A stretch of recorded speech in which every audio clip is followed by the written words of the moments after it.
अस्सलामु अलैकुम वरहमतुल्लाहि वबरकातुहु।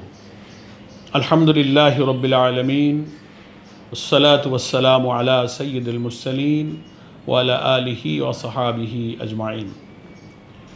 सम्मानित देशबासी ও প্রবাসে অবস্থানরত আমার প্রিয় ভাই ও বোনেরা, মাহে রমাদান নিয়ামত স্বরূপ আমাদের মাঝে আবার বছর ঘুরে ফিরে এসেছে।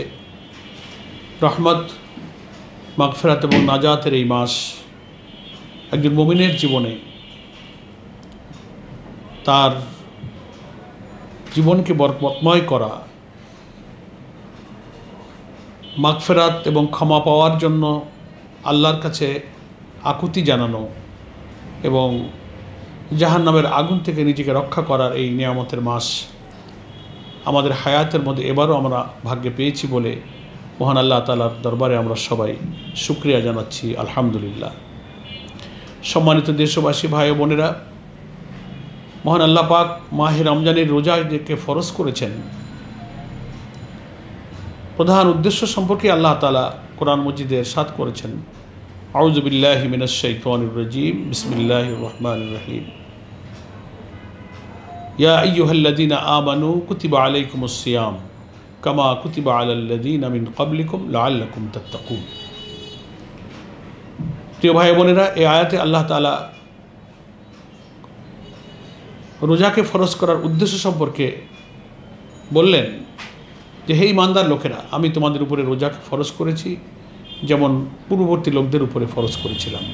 আশা করা যায় তোমরা এর থেকে তাকওয়া অর্জন করবে। তাকওয়া অর্থ হচ্ছে আল্লাহকে ভয় করা, আল্লাহর কাছে জবাবদিহি, কৈফিয়ত, তার পাকড়াওকে ভয় করে দুনিয়াতে অন্যায় থেকে, নাফরমানি থেকে, পাপাচার থেকে নিজেকে বাঁচিয়ে রেখে চলার যে নৈতিক শক্তি, তার নামই হচ্ছে তাকওয়া। তাহলে বোঝা গেল এই আয়াত থেকে আল্লাহ তাআলা একজন রোজাদারকে আল্লাহর ভয় এবং সেই ভয়ের ভিত্তিতে সমস্ত পাপ থেকে বাঁচবার একটা নৈতিক গুণ অর্জন করার জন্য আল্লাহ তাআলা রোজা ফরজ করেছেন। মানুষ সারাদিন সুবে সাদেক থেকে সূর্যাস্ত পর্যন্ত ক্ষুণ্ণবৃত্তির চাহিদা দমন করে নিজের প্রবৃত্তিকে, নফসানিয়াতকে দমন করে রুহানি শক্তিকে বাড়িয়ে দিয়ে পাপের প্রতি ঘৃণা জন্মায়, পাপ থেকে বাঁচার আত্মিক শক্তি অর্জন করে। সারাদিন সালাত, তেলাওয়াত, ইবাদত, কিয়ামুল লাইল, তারাবি, সেহরি, ইফতারের পাশাপাশি তার দৈনন্দিন কার্যজীবনের কর্মমুখর দিন কাটাবার পরেও সে কষ্ট করে, ইবাদত করে, আরামপ্রিয় না হয়ে পরিশ্রমপ্রিয় হয়ে দুনিয়াতে আল্লাহ তাআলার বিধান মেনে যে পাপ থেকে বাঁচতে হয়, এই শিক্ষা রোজার মধ্যে আল্লাহ রেখেছেন। এবং বড় আরেকটা পাপ থেকে বাঁচার মূল রুট হলো, সেটা হচ্ছে মানুষের যৌন কামনা বাসনা, সেক্সুয়াল কিউরিসিটি, সেক্সুয়াল ডিমান্ডকে আল্লাহকে ভয় করে পবিত্র রাখা। মানুষের এই কাম প্রবৃত্তিকে পূর্ণ করবার জন্য হালাল উপায় আল্লাহ তাআলা যে বিবাহের মাধ্যমে বৈধ প্রথাকে মুসলিম উম্মার জন্য নির্দেশনা দিয়েছেন, এর বাইরে কোনো উপায়ে তার এই খারাপ কামনা বাসনা, এই কুপ্রবৃত্তি চরিতার্থ করতে গেলেই তখন পাপ কাজের রুট বেরিয়ে যায় এবং সে অনেক পাপ কাজে জড়িয়ে পড়ে। সম্মানিত ভাই বোনেরা, এটাও রোজার একটা শিক্ষা যে সুবে সাদেক থেকে সূর্যাস্ত পর্যন্ত বৈধভাবেও আল্লাহর অন্য 11 মাস যে পদ্ধতিতে তার এই কাম প্রবৃত্তি চরিতার্থ করা বৈধ ছিল, সেটাও আল্লাহ তাআলা এই সময়ে হারাম করে দিয়ে তার প্রবৃত্তিকে কন্ট্রোল করে এই পাপ থেকে নিজেকে বাঁচাবার একটা নৈতিক অসাধারণ প্রশিক্ষণ এই সিয়ামের মধ্যে রেখেছেন। সম্মানিত ভাই বোনেরা, তো এই নৈতিক চরিত্র অর্জন করে আল্লাহকে ভয় করে দুনিয়াতে আল্লাহর হুকুম মানার যে প্রশিক্ষণ রোজা থেকে গ্রহণ করলাম, সমাজে, রাষ্ট্রে, রাষ্ট্রীয় অবকাঠামোতে, পারিবারিক, ব্যক্তিগত, অর্থনৈতিক, রাজনৈতিক সব জীবনে যদি আল্লাহ তাআলার বিধান প্রস্তুত না থাকে, প্রতিষ্ঠিত না থাকে, বিদ্যমান না থাকে, তাহলে শুধু এই নৈতিকতাটুকু দিয়ে জীবনের সকল স্তরে আল্লাহর বিধান মানা যায় না বলে আল্লাহ তাআলা আবার এই রমজানের বারাকাতে এখানে আবার কোরআনকে নাজিল করেছেন। সেটা প্রসঙ্গে আল্লাহ তাআলা কোরআনে ইরশাদ করেছেন, শাহরু রমাদান আল্লাযী উনজিলা ফীহিল কুরআন হুদাল লিন-নাস ওয়া বায়্যিনাতিন মিনাল হুদা ওয়াল ফুরকান।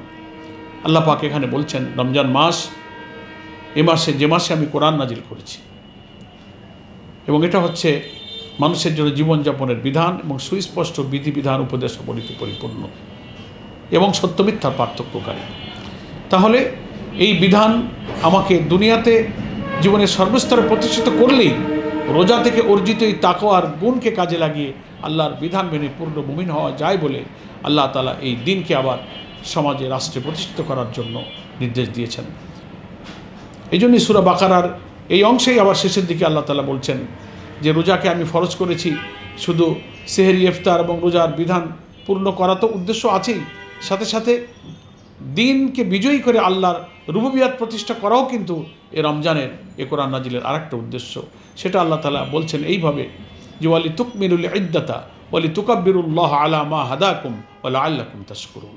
তোমরা রোজার মেয়াদকে পূর্ণ করো এবং আল্লাহ তাআলার শ্রেষ্ঠত্ব, তুকাব্বিরুল্লাহ, আল্লাহ যে আকবর, আল্লাহ যে বড়, আল্লাহর বিধান বড়, শাসন বড়, বিধান, রাজত্ব, শক্তি, ক্ষমতা সর্বমত্তে যে সবচেয়ে বড়, মানুষের বিধান সর্বমত্তে যে চলে না, ওয়ালি তুকাব্বিরুল্লাহ আলা মা হাদাকুম। এ মাসেই যেহেতু আল্লাহ তাআলা হেদায়েতের বিধান নাজিল করেছেন, তোমাদেরকে হেদায়েতের পথ দেখিয়েছেন, তাই তার সেই তাকাব্বুরি শ্রেষ্ঠত্বের বিধানকে প্রতিষ্ঠিত করে তুমি আল্লাহর শুকরিয়া আদায় করো, ওয়া লাআল্লাকুম তাশকুরুন। আশা করা যায় তোমরা শুকরগুজার বান্দা হতে পারবে। আসুন সম্মানিত দেশবাসী ভাই বোনেরা, আমরা রোজা রাখি। আজকে পহেলা রমজান, আমরা রোজা রেখে এই প্রতিজ্ঞাই করি যে বাকি এ মাসের সব রোজাগুলো যেন আমাকে আত্মশুদ্ধির জন্য, রুহানি শক্তি বৃদ্ধির জন্য, জৈবিক প্রবৃত্তি এবং চাহিদাকে দমন করে কুপ্রবৃত্তি থেকে বাঁচার জন্য এবং কোরআন পড়া, কোরআন চর্চা করা, কোরআন শেখা, নিজেকে পরিশ্রমী এবং সংগ্রামী হয়ে আমরা সেই কোরআনের বিধান প্রতিষ্ঠার মধ্য দিয়ে একজন পূর্ণ মুমিন হওয়ার গুণাবলী এই রমজান থেকেই যেন আমরা সংগ্রহ করতে পারি। এই রমজান কোরআন নাজিলের মাস, সেটাই আল্লাহ কোরআনে বললেন। আবার এই রমজান কোরআনের জন্য যুদ্ধ করার মাস। প্রিয় নবী এই রমজানের 17 তারিখেই বদরের যুদ্ধে অংশ নিয়েছিলেন, সেটাও ছিল 17ই রমজান।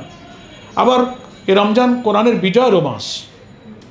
8ম হিজরির 10ই রমজান আল্লাহর নবী 10,000 সৈন্য নিয়ে মক্কাকে বিজয় করেছিলেন। ফলে এই রমজানে কোরআনের নাজিলের মাস, কোরআনের জন্য সংগ্রাম করার মাস, কোরআনের বিজয়ের মাস। আজকে আমাদের প্রিয় জন্মভূমি বাংলাদেশে রমজান মাস আবার বছর ঘুরে ফিরে এসেছে। 5ই আগস্ট 2024-এর জুলাই অভ্যুত্থানের মধ্য দিয়ে নতুন বাংলাদেশের যে স্বপ্ন আমরা দেখছি, শোষণ, জুলুম, বঞ্চনা, বৈষম্য, নিপীড়ন, নির্যাতন, লুটপাট, পাপাচার, অনাচার, কর্তৃত্ববাদী শাসন থেকে বেঁচে আমরা যে মানুষের সুবিচারপূর্ণ যে সমাজ আমরা চাই, সেই সুবিচার শুধু কোরআনের বিধানের মধ্যেই আছে। আসমান থেকে নাজিল হওয়া ঐশী জ্ঞানের ভিত্তিতে যে নির্ভুল কেতাব কোরআন, যে রমজানে নাজিল হয়েছে, ওই কোরআনের কল্যাণ রাষ্ট্রের মধ্যেই মানুষের সেই সুবিচার রয়েছে।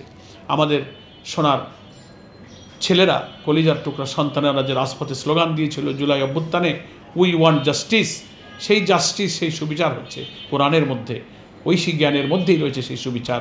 আসুন কোরআন নাজিলের এই মাসে, কোরআনের জন্য যুদ্ধ করার এই মাসে, কোরআনের বিজয়ের মাসে, তাকওয়া অর্জনের এই মাসে আমরা কোরআনকে পড়ি, কোরআনকে বুঝি, কোরআনের চর্চা করি, কোরআনের দাওয়াত দিয়ে আমরা আমাদের সেই স্বপ্নের বাংলাদেশ, সেই কোরআনের কল্যাণ রাষ্ট্র, বরকতময় রাষ্ট্র প্রতিষ্ঠার জন্য আমরা সকলেই নিজেদের জীবনকে একটা লক্ষ্যে পরিচালিত করি।